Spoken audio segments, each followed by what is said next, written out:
Hello and welcome guys. Now in this video we will be implementing K-means clustering algorithm using plain Python as well as Scikit-learn method. Okay, so let's start with the plain method first so that we understand the working of algorithm thoroughly. Okay, so let's do that using NumPy. Okay, so first we will import all the libraries. Import NumPy as np.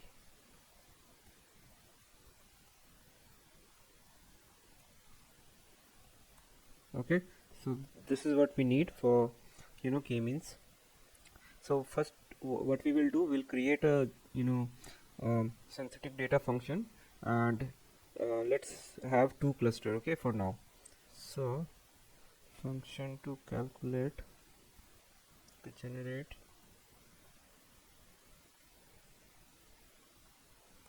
with two cluster. Okay, so let's create the function.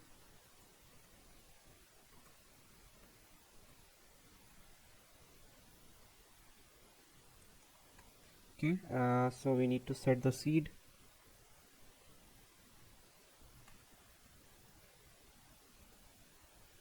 Okay, now let's create the cluster 1. So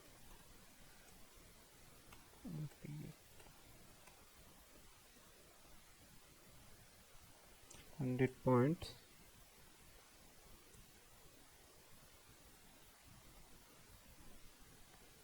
5.5.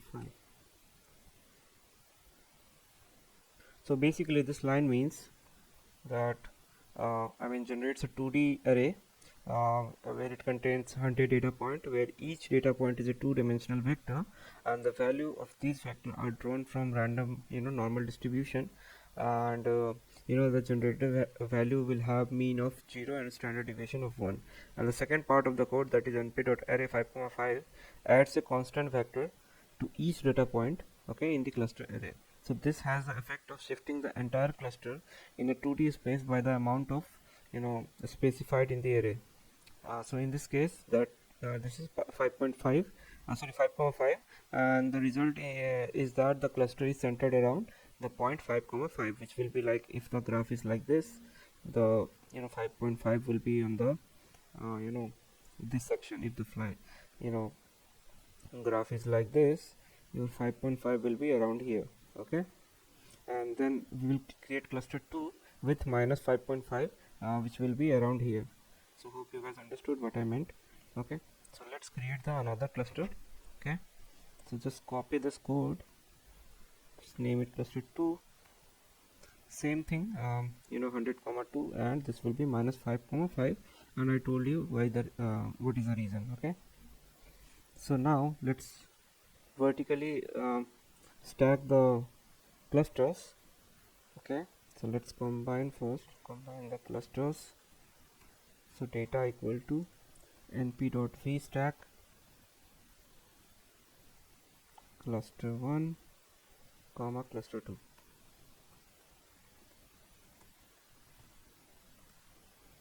Okay, now return data. Okay, so we have created our data as well as cluster. So now let's create a functions to initialize centroid. Okay, function to initialize centroids. Okay, so for that, indices equal to p.random choice, length of data, comma k, comma replace equal to false. Okay, let me tell you what happening here. So def initialize centroid comma k. Okay, and then centroid equal to data of indices, and to return centroid. Okay, basically this line of code is generates a random selection of indices from range of indices, that is 0 comma length of data, and So if it is k, then it will be 1. Okay, so k is the number of element that is that need to be chosen randomly, and replace equal to false mean that this means that the sampling is done without replacement, ensuring that each index is selected only once. Okay, so that is what this initialize centroid function is doing. Now let's create a function to assign each data point to the nearest centroid. Okay, function to assign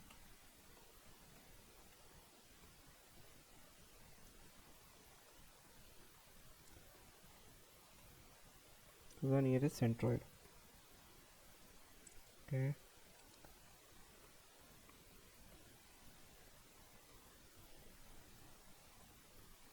here we will pass data and centroid.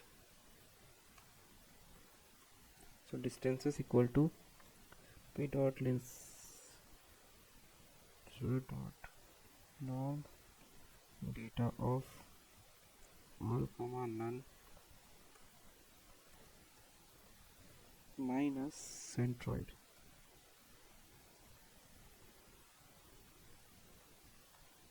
Now labels will be minimum argument minimum. Okay, so for that I will take argument distance x is equal to 1.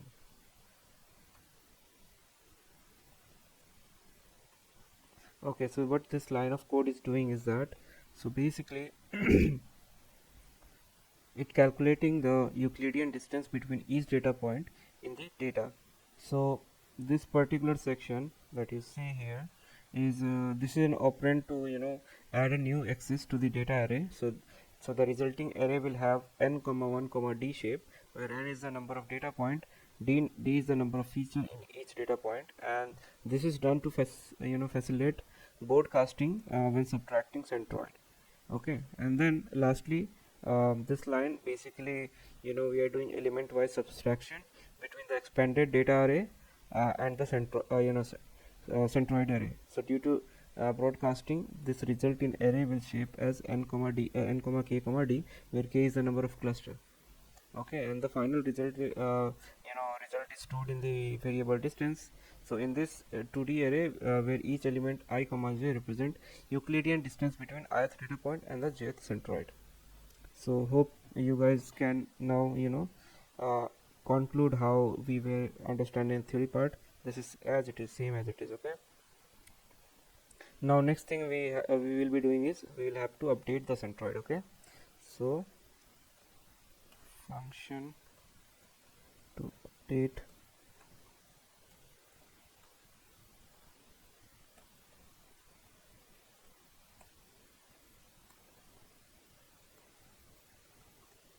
in each cluster.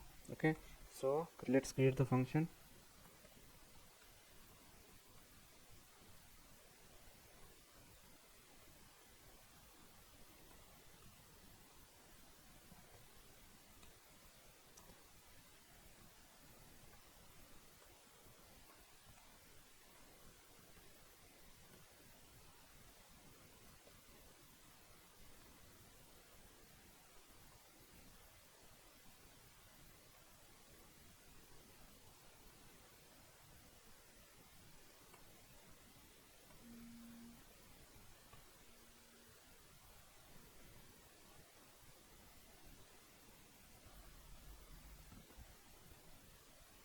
Now return centroids. Okay, so we created update centroid function also. Now this particular function what it is doing is that uh, so this line of code is calculating the centroid for k cluster based on some label data point. So basically labels equal to I, meaning that this create a boolean mask that is true where the element in the labels array are equal to the current value of I, which is where I range from 0 to k minus 1. So this is essentially identifying the data point that belongs to current cluster labeled I. Okay, and we are taking mean because this calculates the mean along the first axis, that is axis 0 of the selected data point for each feature. So the result in the mean vector represents the centroid of current cluster, and that's why we have took mean. So basically the line of code calculates the centroid of k cluster based on label data point, and it assumes that the data is organized in a way that each data point has an associated label in the labels array, and it calculates the mean of data point for each cluster to determine cluster centroid.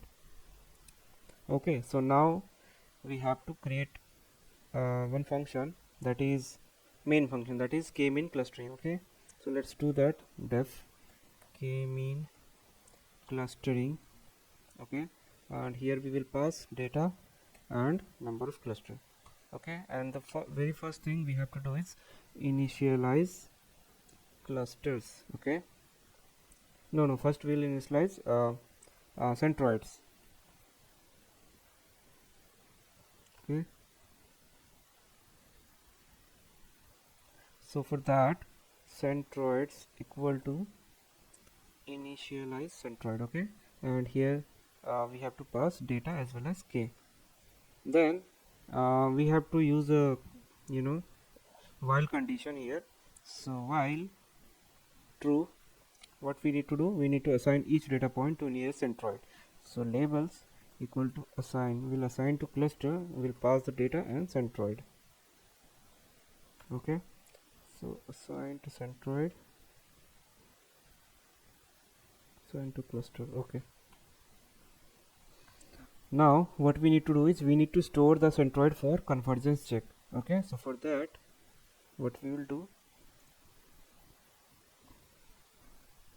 let me assign each data points to the nearest centroid. Okay,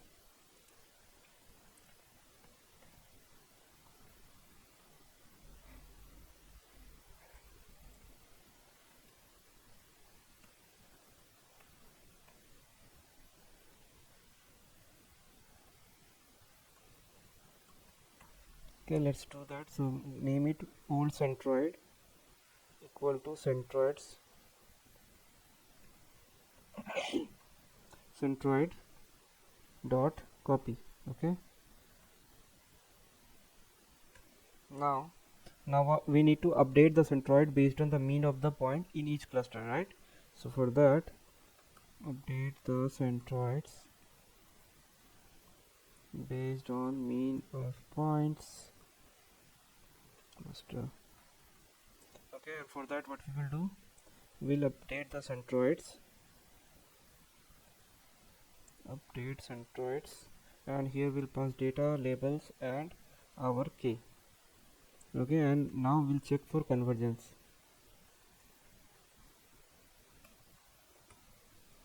So if, okay, let's create one more function, so that let's not do hard coding here. Okay, so let's create one more function, that is has converged. So def has converged will pass the old centroid,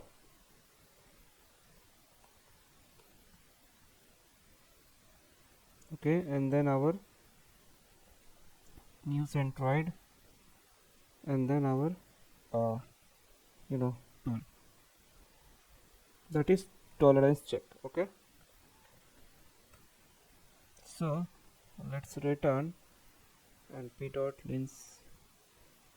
linear algebra dot norm, and here we will pass our old centroid minus new centroid, and it should be less than our tolerance. Okay, so let's define our tolerance by some default value, that is 1 e to the power minus 4. Okay, so let me explain you what's happening here.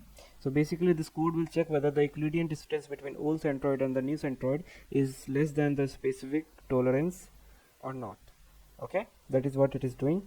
So now let's call that function here, has converged, and here we'll pass our old centroid and the new centroids. Okay, and if it is the case, then break. Now we'll return labels comma centroids. Now let's run it. Now what we will do, we'll create our synthetic data. How we do it? By calling it. Okay, so data equal to generate synthetic data. Okay, and if you want to see your data, This is how it looks. Okay, now let's define our number of clusters. So number of cluster I'm defining for now it's 2, because I mean the data that we have generated is I mean is based on k equal to 2 only. Okay, so you can use some other data and you can check other level of k to so do some practice. Okay, so for now let's k equal to 2. Now labels comma centroids equal to, we'll call the k-means clustering algorithm. Okay, and here we'll pass our data as well as k. Okay, and we will get our, okay, it says centroid is not defined. Okay, it should be s. Okay, so we have our labels and centroids. Now let's plot the result. So how we'll do that? We'll use scatter plot. Okay, data of all rows 0.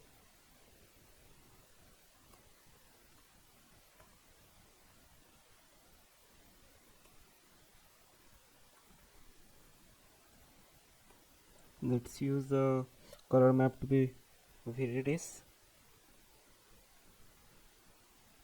and sample to is equal to 50. Okay, now just copy the same thing and paste it again. Okay, now here we'll list centroids. Okay,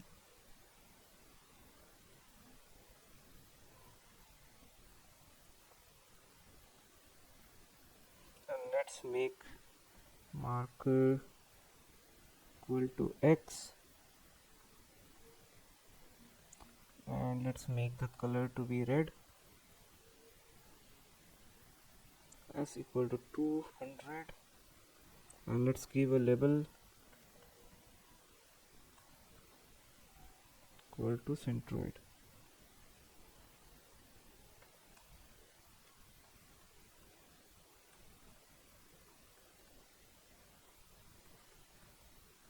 KMeans clustering .legend and plt.show. Okay, so I think there is some issue because the data point that we have drawn, it's not correctly coming, right? So let's check where the issue is. Okay, let's check the synthetic data creation. Okay, it should be not rand, it should be rand n. Okay, so let's generate our data again. Okay, now let's do the k-means clustering again and let's plot now. So now you can see that the clustering has been done successfully, and you can see that the centroid is in the center, not around the data points. So you can say that your clustering algorithm has performed the good cluster very efficiently, and and you can see that centroids are in the middle where the error is very less. Now let's do the same thing with scikit-learn library. Okay, and it will be very easy, I'm saying it. Okay, so let's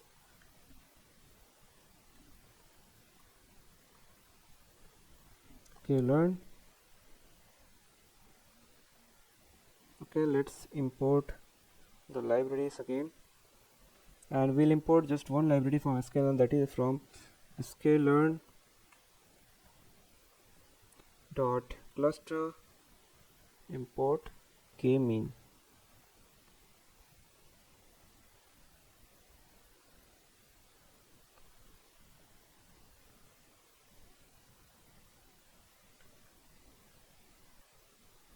Okay,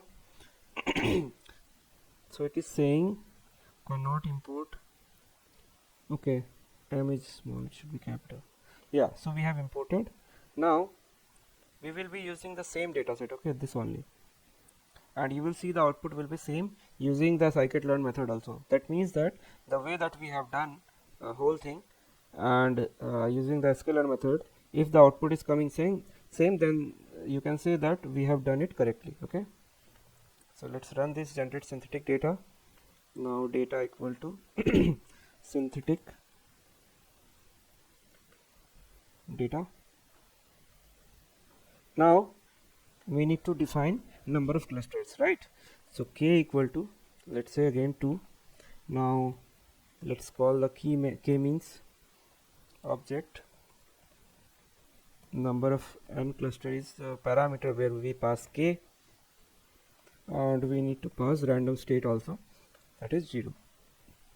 Now let's predict the labels. So k means dot fit predict, okay, and here we'll pass the data, and then centroids, let's find out the centroids. So k mean dot cluster centers, yeah. So we have trained our model. Now what we will be doing, we will be using the same plotting code that we have used here, and we'll do the same thing. So same thing, okay, cluster and centroids. Now KMeans clustering using Scikit-learn method, okay. Now let's run it. Now you can see that both the clusters are the same where exactly it should be, okay. So this means that the way we have done it, I mean the numpy method is totally correct as Scikit-learn method. So hope you guys have learned how to implement k-means clustering using the numpy method, and hope the whole algorithm is clear now, the whole understanding. Now let's let's move to another part of the algorithm. In the next video we'll show you. Okay, thank you.